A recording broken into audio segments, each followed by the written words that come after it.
and I'd imagine that just hearing you speak about that and speaking about Graham, like holding Graham's ashes in that time and running a marathon puts a lot, takes a lot out of people physically and emotionally. So I can only kind of imagine what that would been like for you, just Oh, given I was like in all that tears. I was in experience. tears at the start. I really was, because I said goodbye to all my friends who'd come with me because they were in different pens. And then I went to hand in my baggage, and I was assigned to G, the baggage drop G area, and that was my nickname for Graham. I always called him G. And I just Yeah, asked a yeah. random woman, I said, "Could you just take a photo of me here?" And she said, "Why here?" And I said, "Because it's G. It's my husband's nickname. Like, if anything is a sign that my husband's here today, this is it." And she was crying by then. She'd taken the photo. She was crying, and I was in tears. So yeah, it was a very, very emotional experience. And yeah, I was so thrilled when you reached out to me because, we did an epic race together. It was actually my last marathon Mm, before a break of 7 years. We did the This Woman Can marathon in 2018. And I'll never forget your group because I was mm, the official sweeper, which I've only ever been once because I didn't really want a lot of responsibility. At those days, I was terrible with my mobile phone, etc. But I told them I'd do it. And I hung behind you guys because, no, I kept ahead of you. Sorry, I kept ahead of you because I was so scared that once I fell behind you, I'd just be on my own. So I tried to try and get a bit of kind of mileage under the belt first. And then I just heard this whooping and hollering, and you were in a part of a group of people.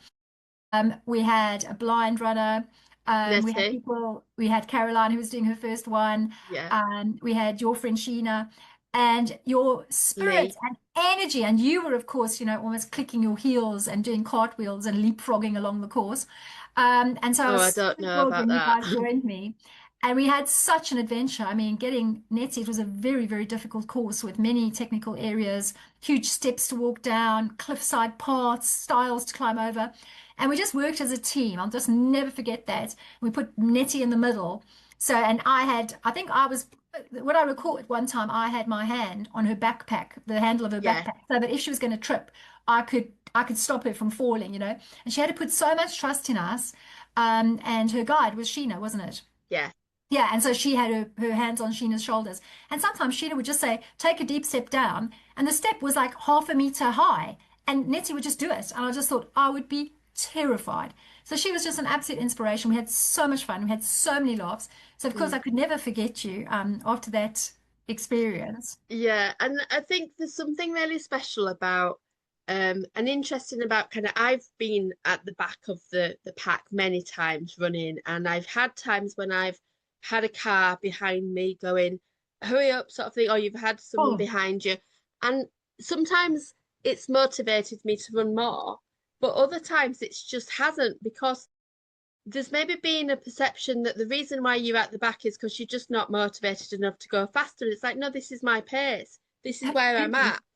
And actually, so it was lovely when you became part of our group, when it felt like you were kind of going ahead a little bit and then you were there and then and actually we were like, I would just remember the pit stops of having like a little picnic of a cup of food. I've never forgotten that because it's Oh, one thing. yeah, I Like, do takeaways from the take AIDS. away, that's Takeaways, you got to get your takeaway because I can't yeah, eat fast. I'm also, again, I don't eat fast. I talk fast, but I can't run fast and I can't eat fast. Yeah, so get your yeah. value for money, like take a takeaway.